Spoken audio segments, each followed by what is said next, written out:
So imagine trying to survive the absolute dead of winter, like freezing winds just whipping around you, and you're living inside the leftover debris of an active volcano. Right, which sounds completely terrifying. Yeah, exactly. And, we're not talking about some high-tech reinforced bunker here. We're talking about a hollowed-out cone of ancient volcanic ash. It honestly sounds like something straight out of a fantasy novel, but right now, today, over 100 families in northwest Iran are doing exactly that. It really is wild, and I think it completely shatters the image most people conjure up when they hear the country's name, you know? Oh, 100%. Because we all have these ingrained cognitive shortcuts, a name drops in a casual conversation, and our brains just instantly pull up the most recent political headlines or like that dusty, barren desert B-roll we constantly see on the evening news. Which is exactly the mission for today's deep dive. We want to peel back all those modern assumptions and really look at the hidden mechanics, the geology, and just the deep, deep history of Iran. Yeah, it's such a necessary shift in perspective. It really is. We are basically opening the door to a reality filled with, honestly, extreme alien-looking landscapes, towering ancient empires, and just some of the most incredible human engineering you'll ever hear about. So if you're listening, get ready to completely rethink what you thought you knew. Because to truly understand a place like this, you have to look way past the surface level geography. I mean, it's a country where the environment is so extreme that it practically forced humanity to become remarkably inventive. Right. But at the same time, it's also a place where nature is still, actively carving out its own architectural masterpieces. Okay, so let's actually start with that volcanic survival tactic I mentioned earlier. We're looking at Kandovan, which is this village tucked away into the mountains. Yeah. And people there literally carved their homes out of hardened volcanic ash. Yeah, they really did. But structurally, I mean, I just don't get how that works. Ash is super fragile, right?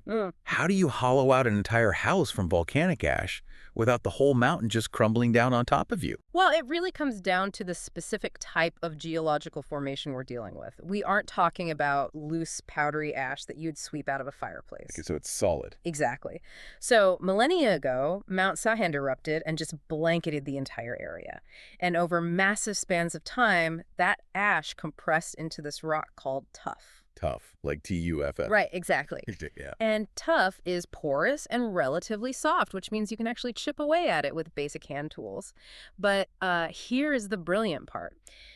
As wind and water eroded this stuff over centuries, it naturally formed these towering, structurally sound cone shapes. Oh, wow. Yeah, the shape itself distributes the weight perfectly, so that allows humans to basically hollow out the inside without compromising the structural integrity of the cone above them. Okay, I love that. So nature essentially 3D printed the exterior shell, and then humans just moved in and, excavated the floor plan. That is precisely it. That's a great way to think about it. And the reason they went through all that intense manual effort is really the thermodynamics of the rock itself.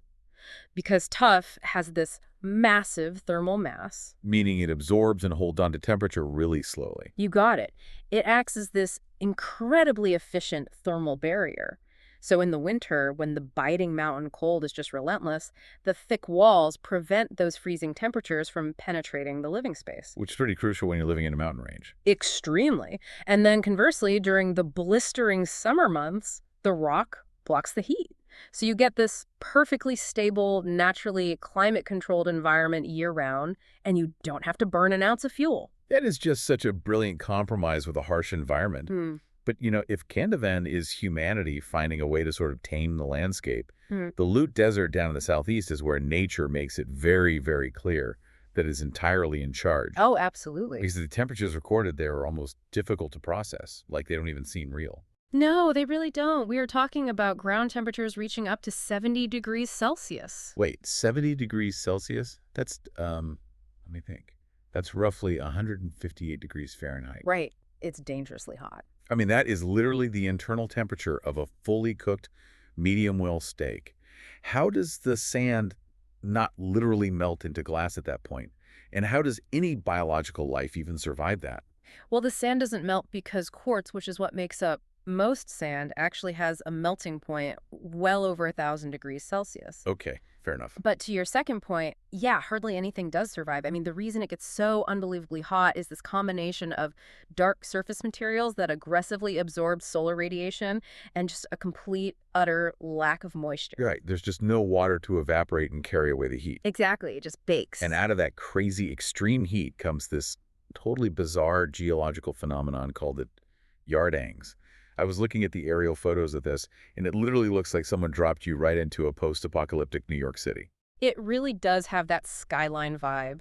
It's insane. You see these massive, deep ridges, towering walls, and just these jagged pillars everywhere. It looks exactly like the ruins of a destroyed metropolis. It's a stunning optical illusion, and it's created entirely by fluid dynamics. Really? Just wind. Just wind.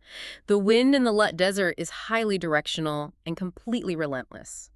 So over millions of years, the wind picks up this coarse sand, essentially turning it into nature's version of a high-powered sandblaster. Oh, wow. So it's just stripping everything away. Right. It aggressively scours the desert floor, so the softer sediment is stripped away entirely, while the tightly packed, harder rock layers remain standing. So the wind is literally carving city streets out of the solid rock. Exactly. And because the wind blows consistently in one direction, it carves these deep, parallel trenches. So when you stand at the bottom of one of these trenches and you're looking up at walls of rock that have been sheared completely flat by the wind, your brain desperately tries to find a human pattern. Right, because we're so wired to see architecture. Yeah, it looks like a building, but it's just the mechanical result of differential erosion over deep time. That transition, from nature's architecture to human architecture is super fascinating to me. Because while the Lut Desert only looks like a ruined city, Iran is home to actual ruins that once formed the absolute center of the known world. Persepolis. Yes, we are moving from wind-carved stone to Persepolis. And Persepolis is just the physical manifestation of sheer imperial ambition. I mean, it was built by Darius the Great around 518 BC, and this was the grand ceremonial capital of the Achaemenid Empire. And the scale of it is just really difficult to wrap your head around. Like, the Abadana Palace features these massive, towering stone pillars, but I'm kind of stuck on the logistics here. How they actually built it. Yeah, I mean, this is 518 BC. They do not have hydraulic cranes. They don't have diesel trucks.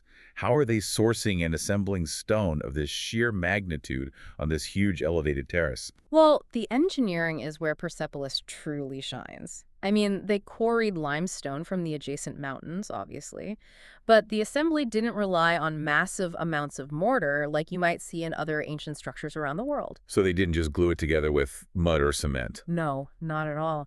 Instead, they used this incredibly advanced system of iron clamps. Iron clamps in 518 BC. Yes, they would literally carve these grooves into adjacent massive stones, insert these heavy iron clamps right across the joint, and then, this is the crazy part, they would pour molten lead into the groove to seal it and prevent the iron from rusting. Wait, so they were essentially stapling the building together with heavy metals? Yes, that's exactly what they were doing. And that specific technique provided a crucial amount of flexibility. Why would they want a stone building to be flexible? Because of earthquakes. When earthquakes rolled through the region, and remember that area is highly seismically active, the lead allowed the stones to shift just slightly without shattering. That is unbelievable. It really is, and that's exactly why so many of these massive pillars are still standing thousands of years later. Okay, so that solves the structural puzzle for sure. But what about the visual design? Because everywhere you look on these remaining walls, there are these incredibly intricate carvings. Just lines and lines of people walking. Yeah, those are the tribute bearer reliefs, and they serve a very specific, very calculated psychological function. Like ancient propaganda. Exactly. They depict people from all the distant corners of the empire, so Egyptians, Babylonians, Indians, all bringing gifts to the king. But the really important detail is to notice their posture. Right, because they don't look miserable. No, they aren't depicted as conquered slaves in chains. They are shown holding hands, chatting, walking cooperatively. Wow. Okay, so it really is political propaganda just carved directly into the bedrock. It's projecting this image of an invincible but unified global empire. That's spot on. When diplomats or foreign dignitaries walked up those grand staircases, the architecture itself was basically talking to them. It was saying, look at the scale of our reach, look at the harmony of our subjects. Do not even think about challenging us. But the heavy irony there is that time eventually challenged them anyway, right? Always does. Yeah, the empire fell, and now Persepolis is basically this massive monument to the impermanence of human power. Hmm. But, if we want to talk about true permanence, we actually have to travel south to the Persian Gulf. Down to Qeshm Island. Exactly, to Qeshm Island, which is often referred to by geologists as a living geological museum. It really is a museum. It's a place where the deep, super slow-moving mechanics of the Earth are just fully exposed for anyone to see. And the most striking examples of this, by far, are the massive salt caves. Some of the longest salt caves in the entire world are right there on Qeshm. Okay, hold on. Salt caves. That sounds incredibly fragile to me. Doesn't water just dissolve salt? I mean, how does a cave made entirely of salt exist long enough for humans to just walk through it without it literally melting away the second it rains? Yeah, it sounds counterintuitive. But that is the paradox of salt geology, or what we call halokinesis. Halokinesis. Right, so deep underground, under massive, massive pressure from heavier rock layers above it, salt actually behaves somewhat like a slow-moving, viscous liquid. Wait, really? Salt moves like a liquid? Yeah. Because it's less dense than the surrounding rock, it slowly pushes its way upward toward the surface over millions of years, forming what we call salt domes. Oh, kind of like a lava lamp. Yes, that is a perfect analogy. The salt just bubbles up. And because Qeshm is so incredibly arid, the minimal rainfall they do get doesn't dissolve the dome entirely. So it just kind of sits there. Well, instead of dissolving it, occasional flash floods will carve channels straight through the heart of the rising salt dome, leaving these stark, gleaming white caverns behind. Oh, that sounds beautiful. It is. When you walk inside, the temperature just plummets, and every single sound you make echoes off these clinical, white, crystalline walls. It's totally surreal. But Qeshm also has a completely different aesthetic in an area called Stars Valley. And this is the part I love because this is where hard science and ancient mythology just completely collide. Oh, Stars Valley is fascinating. The landscape there is just filled with these bizarre, twisted, jagged rock formations. It looks like another planet. It does. And mechanically speaking, Stars Valley is just the result of water and wind erosion. It cuts through the softer sandstone and marl, leaving the harder limestone caps just kind of balancing precariously on top of these thin, eroding pillars. Right. That's the science. But the local myth just ignores the fluid dynamics entirely. Naturally. The legend actually says that a massive star fell from the sky, violently crashed into the earth, and twisted the rock into these chaotic shapes just from the sheer force of the impact. Which is such a great story, and while we know the actual geology behind it, it's really vital to understand why that myth exists in the first place. Because it feels true when you're there. Exactly, because when you physically stand in Stars Valley, the wind whistles through those porous rock pillars, creating this incredibly eerie, deeply unsettling acoustic effect. Oh, I've read about this. It literally sounds like whispers or like otherworldly voices right next to your ear. Right. So you have a landscape that looks like it was violently shattered from space, and it's projecting these haunting, echoing sounds. The scientific explanation of, slow, gradual erosion just doesn't match the visceral, immediate feeling of being in that place. The vibes don't match the science. Exactly. The myth of a sudden, catastrophic falling star makes perfect emotional sense when you're standing right in the middle of it. I love that so much. And I think that tension between what we know factually and what we feel emotionally is the perfect bridge into the final part of our deep dive today. Because we have to talk about the cities. Yes. Because ruined palaces and strange geological formations are incredible, obviously. But they are completely empty without the people.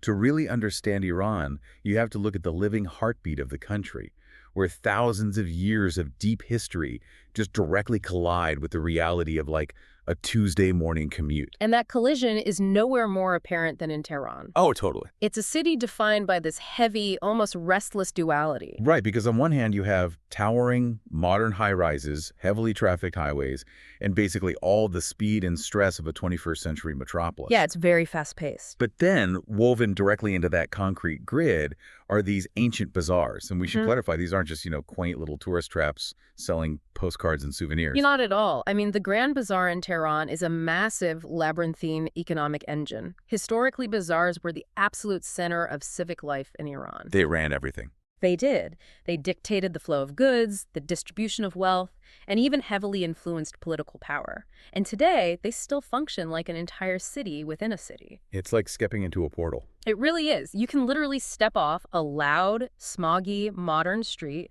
walk through a brick archway, and suddenly you are enveloped in this narrow network of alleys smelling of spices and textiles, operating on a complex economic rhythm that hasn't fundamentally changed in centuries. Which is just so cool to think about. But, if Tehran is this chaotic blend of modern speed and deep history, the city of Yazd is the exact opposite. Yeah, Yazd is so special. It really is. Traveling to Yazd is honestly like walking into an entirely different era, just hitting the pause button on time. The architecture alone is super jarring if you're used to modern cities. It's basically this vast sea of mud brick buildings, adobe built right into the desert.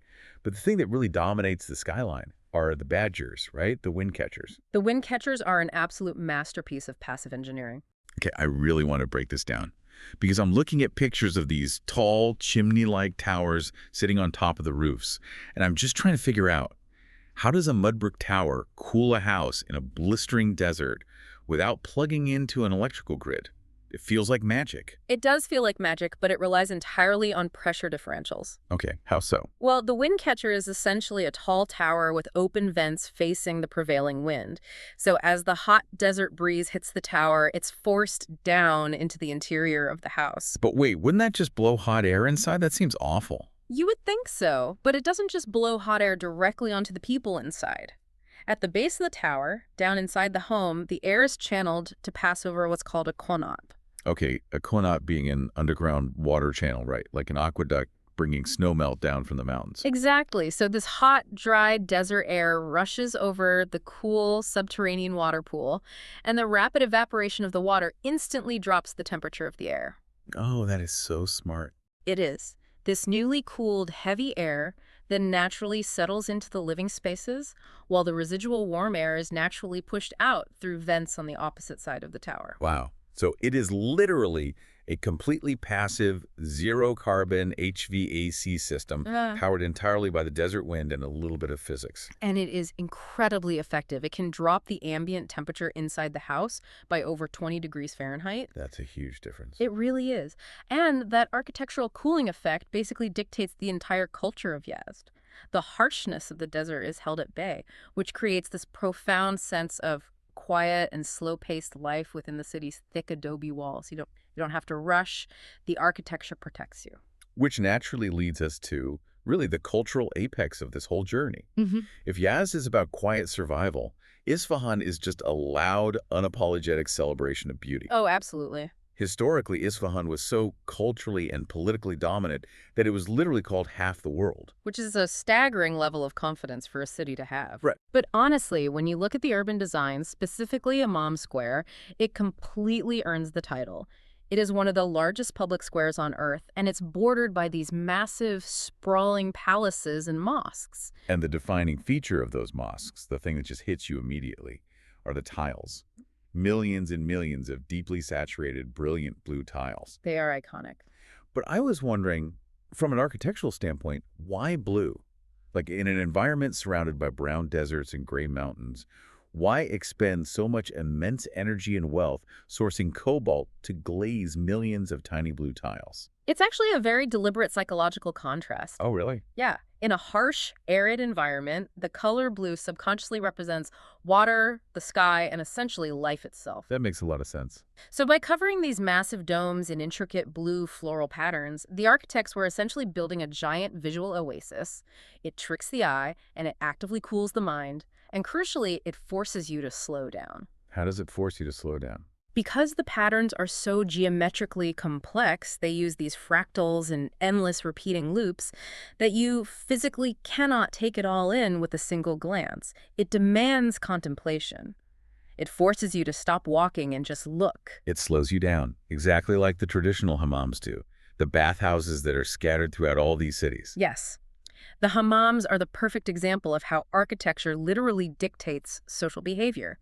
Historically, these massive domed structures weren't just places to quickly scrub off the dirt of the road. Right, it wasn't just a quick shower. And that's largely because of the thermodynamics of the building itself. You have all these different rooms kept at very different temperatures. Exactly. You had the cold room, the warm room, and the hot room.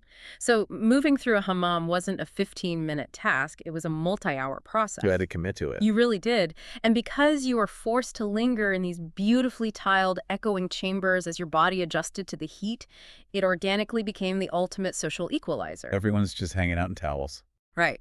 People from all walks of life gathered there to trade news, arrange marriages, negotiate local business deals. The architecture didn't just allow for a community connection, it forced it. And I really think that is the ultimate takeaway for you, listening to this right now, when you actually break down the underlying mechanics of a place like Iran. You know, the thermodynamics of a volcanic village, the fluid dynamics carving out a desert, the passive engineering of a desert wind catcher, and the deliberate social design of a beautiful tiled bathhouse. You realize that geography isn't just lines on a map. No, not at all. A country is a complex living system. And when you finally ignore the surface level narratives we're fed, you find these staggering layers of deep history, extreme environmental adaptation, and genuine human connection. And that leaves us with a really critical question to chew on. We started this deep dive by challenging the dusty, headline-driven assumptions we all have about Iran. We peeled back the media bias to reveal, honestly, fairy tale volcanic homes, cities carved entirely by wind, and ancient mechanical genius hiding inside mud brick towers. It's a completely different world. It is. So if the breathtaking reality of this one country is so completely at odds with the surface level narrative we are fed every single day, it makes you wonder, what other hidden brilliance in other corners of the world are we completely missing just because we haven't bothered to look past the surface?